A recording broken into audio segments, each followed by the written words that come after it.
የብልጽግና ፓርቲ ህብረ ብሔራዊት የሆነች ለህዝቦቿም የጋራ ታሪክ ያላት በጠንካራ ኢኮኖሚ ላይ የተመሰረተች ሀገርን ለመፍጠር እየሰራ ያለ ፓርቲ ነው። ይህንንም እውን ለማድረግ የአመራሩን አቅም በየጊዜው ለማሳደግ ስልጠናም ይሰጣል። የፓርቲው ከፍተኛ አመራሮችም በአዳማ ያደረጉትን ስልጠና አጠናቀው በኦሮሚያ ክልል የተለያዩ ቦታዎች ላይ በግብርና ኢኒሼቲቭ የተሰሩ የልማት ስራዎችንና በግል ኢንዱስትሪ ፓርኮች የተሰሩ ስራዎችን ጉብኝትም አድርገዋል። በጉብኝቱ ላይም የመደመር መንግስት ጠንካራ ኢኮኖሚን ለመገንባት ያሉ የሀብት ምንጮችን በአግባቡ እየፈተሸ ተጨባጭ ስራዎችን መስራቱንም የሚያሳይ እንደሆነም በጉብኝቱ ላይ በአመራሩም ተነስቷል። በተለይም ደግሞ የገጠር ትራንስፎርሜሽን ገጠሩ ላይ ያለው ማህበረሰብ የኑሮ ሁኔታ ከማሻሻል አኳያ ግብርናን ከማዘመንና ምርታማነት ከማረጋገጥ አኳያ በርካታ ስራዎች ይሰሩ እንደሆነ ማየት ይችላል። በዛ ላይ በታች ያለው መዋቅርን ማጠናከር ቀበሌ ላይ የዘመነ የአስተዳደር ስርዓት ዘርግተው ስራዎችን እየሰሩ እንደሆነ ማየት ይችላል።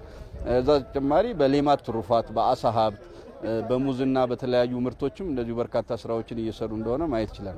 በተለይም ስልጠናው ከሁሉም አካባቢ ያሉ አመራሮች የተሳተፉበት በመሆኑ ህብረ ብሔራዊነትን የበለጠ ያጠናክራልም ተብሏል። እርስ በርስ የመተዋወቅ አቅምንም የፈጠረ ነውም ተብሏል። አጠቃላይ ሰልጣኙ ከሁሉም መላ ኢትዮጵያ የብልጽግና አመራር የተሰበሰበበት ከመሆኑ አንፃር ወንድማማችነት እህትማማችነት የበለጠ የተጠናከረበትና ሀገርን ለመምራት ለማበልጸግ ያሉትን ችግሮቻችን እየፈታን ወደ ድሎች እየቀየርናቸው ለመሄድ የሚያስችል የተባበረና የተቀናጀ አቅም መፍጠር የምንችልበት አጠቃላይ ተግባቦት የፈጠርንበት ነው። ህብረ ብሔራዊነት ጎልቶ የታየበት መማማር የሆነበት መቀባበል መተዋወቅ የሆነበት እንደውም ስልጠናው አንድ ውጤት አስገኘ ቢባል አመራሩ እርስ በርስ የመተዋወቅ የመናበብ የሐሳብ የተግባር የዓላማ አንድነት ለአንድ አገር ነው የምንሰራው ለአንድ ህዝብ ነው የምንሰራው የአንድ ፓርቲ አቅጣጫ በተሰጠ አቅጣጫ ነው የምንሰራውና ትልቅ ውጤት እንደሆነ ተደርጎ መወሰድ አለበት።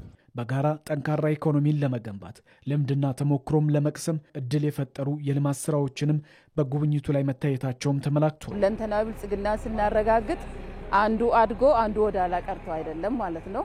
ስለዚህ አንዱ ክልል ላይ ያለው ልማት ሌላው ክልል ላይ ደግሞ ምን ይመስላል፣ አንዱ ክልል ላይ ውስንነት ያለበት ሌላ ክልል ላይ ደግሞ እንዴት አድርጎ ነው የተሻገሩት የሚለውን ነገር በደንብ ነው እንትን ያለው።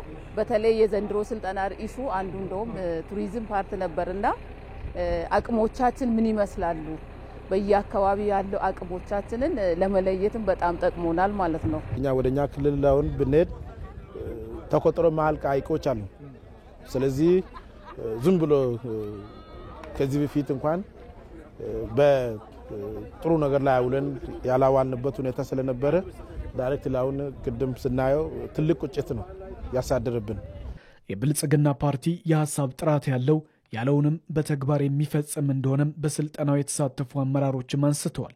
ስልጠናውም የበለጠ መነቃቃትን የፈጠረ መሆኑም ተመላክቷል። ብልጽግና ፓርቲ የሐሳብ ጥራት ያለው የገባውን ቃል በተግባር የሚፈጽም ፓርቲ ነውና እየሰራን ላለናቸው ማየት ምንፈልጋትን የበለጸገች ኢትዮጵያ እውን ለማድረግ በገጠር በከተማ በኢንዱስትሪ እንደዚሁም በቱሪዝም በተለወጠ የስራ ባህል መስራትን ታሳቢ ያደረገ ነውና ስልጠናው ቁጭትን የፈጠረ ተነሳሽነትን በውጤቱን ለካው ካልን ተነሳሽነትን የፈጠረና ቀጥሎ ላለው ምዕራፍ ስንቅ የሚሆን ስልጠና ነው።